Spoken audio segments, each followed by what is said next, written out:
Hey everyone, it's Mike with It's Pittsfield Tonight. I am still at the Senior Center in downtown Pittsfield, and this time I am with at-large candidate for Pittsfield City Council, Sara Hathaway.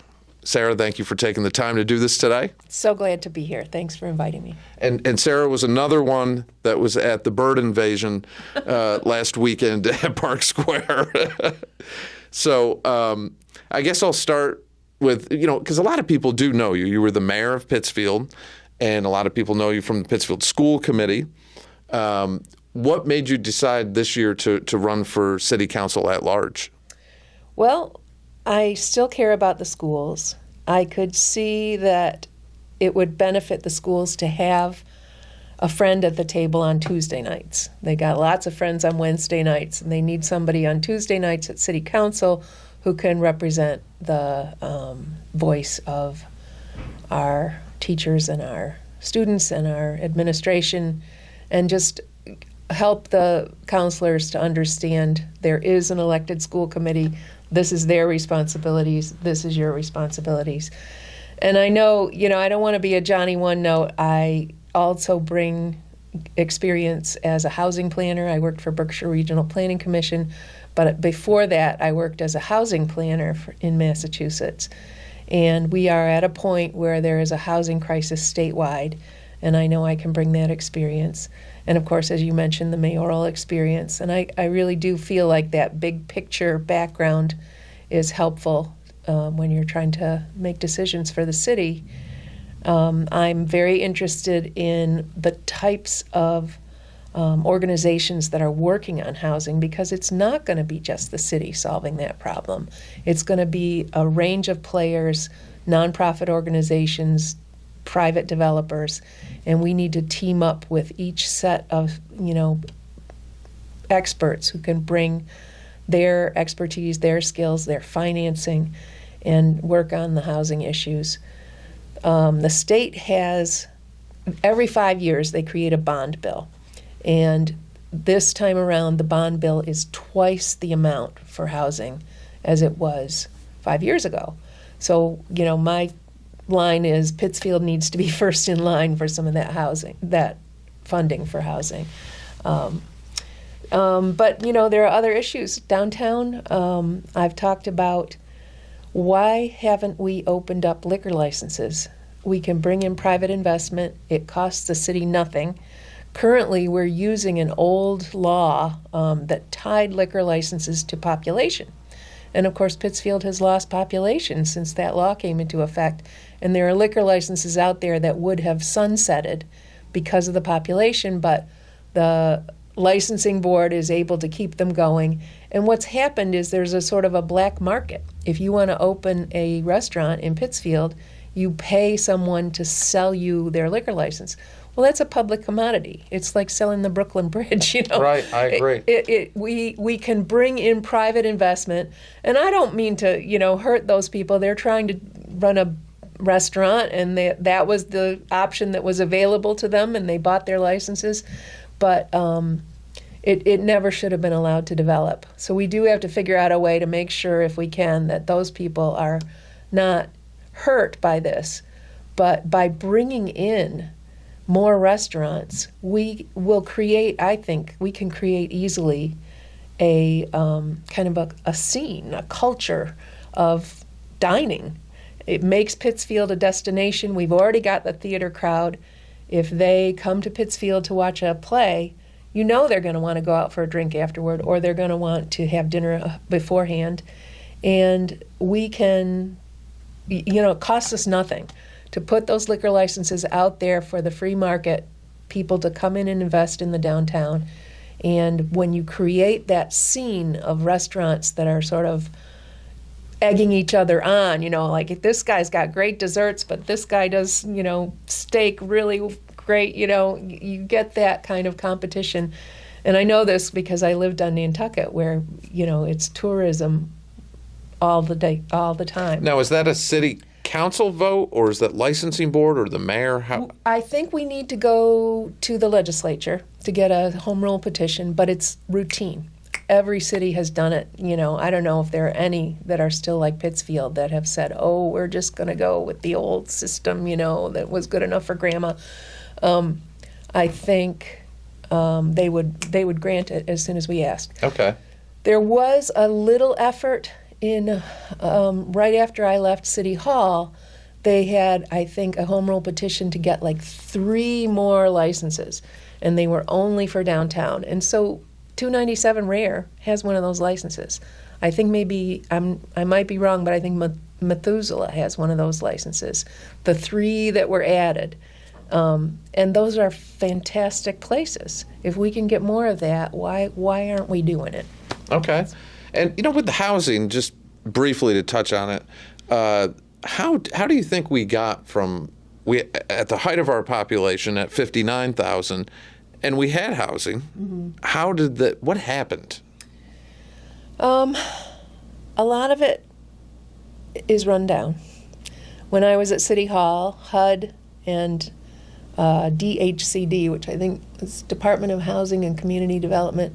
So the state agency and the federal agency basically told our community development department, you have the worst housing stock in New England. And that was 23 years ago. So we had reached a point in the market where it wasn't profitable for landlords and homeowners to invest because they couldn't get a return on their investment. So they, let the properties kind of go downhill. We had a lot of... did we literally lose these houses? They were demolished? And some, yeah. Tax title, abandoned, and structurally unsound properties. We had a map that was made just before I took office, and they rolled it out on the table when I arrived at City Hall.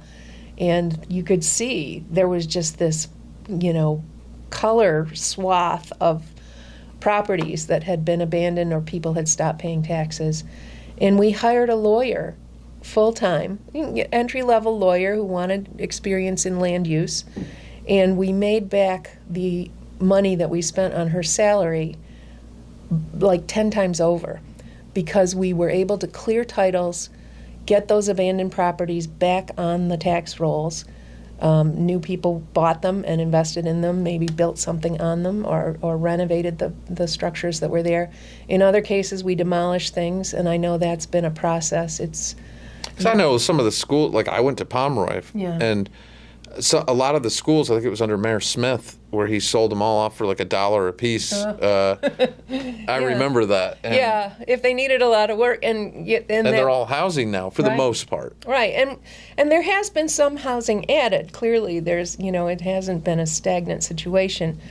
I think we also have some situations where there are families that have grown up and moved away, and grandma's still in the family home. She would love to have a smaller apartment where she didn't have to hire somebody to mow the lawn, but we don't have senior housing. We don't have enough of it.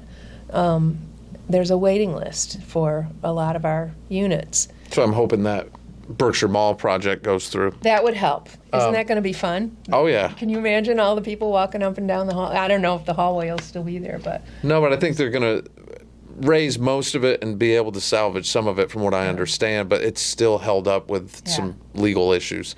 But that would be a big thing. Yeah, that'll help. But it's, the need is great. I went to a housing presentation last night with all the big players who know about, what is the current need and what are the market forces that are keeping it from happening. And, they're saying over 1,000 units for Berkshire County in the next 10 years is what we need. Okay. And it's not there. It's not in the pipeline right now. And when you're out campaigning and talking to people other than housing, are you hearing are you hearing about the homeless issue or panhandling or downtown and the bike lanes and North Street and all that, or? Some, mostly I reach out.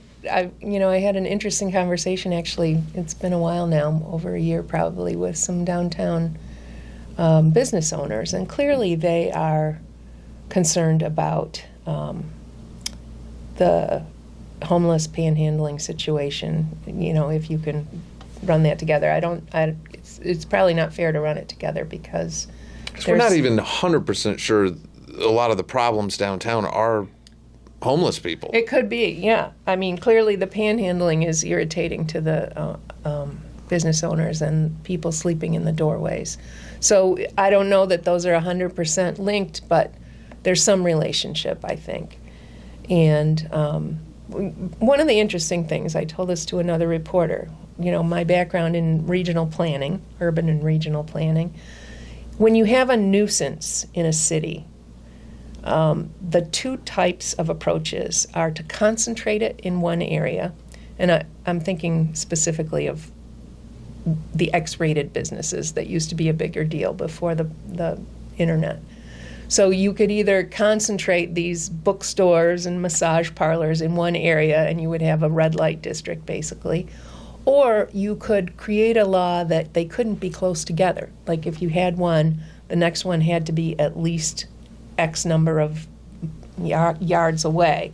And so you would force them to disperse throughout the community. And we don't want either one of those solutions. Right. That's how cities approach nuisance problems, but we can't, we don't want them downtown, we don't want them in the parks. What we want is a solution. We want a place where people can go, be safe, be warm, find housing, find supportive services.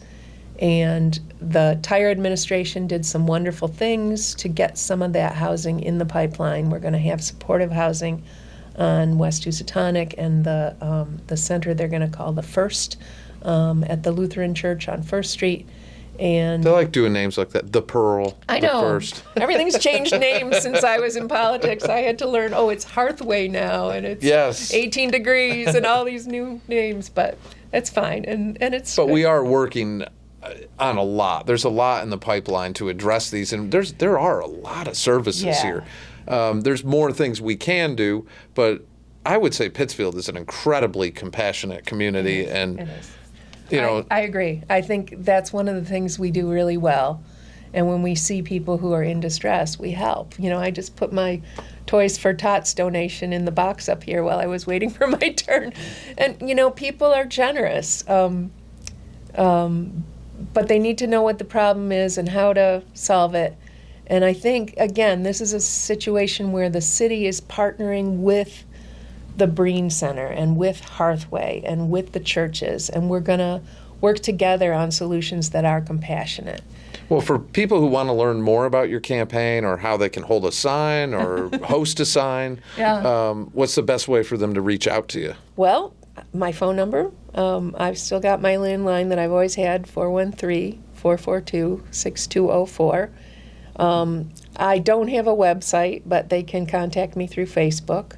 And, you know what? There's an old Facebook group that was Hathaway for Mayor. That is not related to me. Somebody put it up, and, 15 years ago, I said, could you please take this down? And they were like, no. So on Facebook, is it just Sara just look Hathaway? For Sara Hathaway, yeah. I just remembered that. I'll find it and put all that on the screen. Okay, all right. And, look for me at your events. I'm trying to go to as many events as I can because I think that's where you find people who are engaged and ready to talk. And I don't want to bug people who aren't into politics. But I do hope people will turn out on November 4th. I'm number 7 on the ballot, the bottom of the list for at-large candidates. So save one of your votes for me, please. And, I'm getting good feedback from people. They like the experience. They like that I've been around all these years and that I've come back to City Hall and ready to serve. Well, I can't thank you enough for taking time out of your day to do this again. And there were no birds here this time. We made it safe. I love birds. I do too, but just not crashing my interviews. That's true. Thank you again, Sara. And I will do a follow-up with you after the 4th. And I look forward to talking to you again. Thank you. Appreciate it.